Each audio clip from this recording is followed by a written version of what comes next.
обвиняет за то, что он устроил свою жену на работу Джордж Кингиш. Да.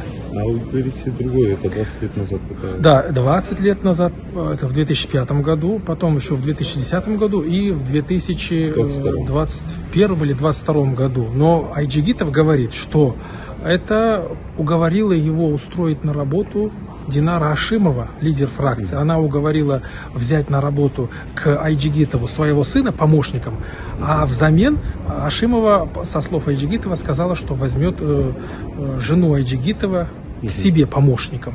Вот так. А Ашимова или сын его делал как свидетель что-то проходит или нет вообще? А сейчас где Айджигитов стал? Айджигитову сейчас стало во время судебного процесса очень плохо. Такой побледнел и попросил его госпитализировать. Скорее всего, он сейчас находится в спецбольнице, управ делами президента.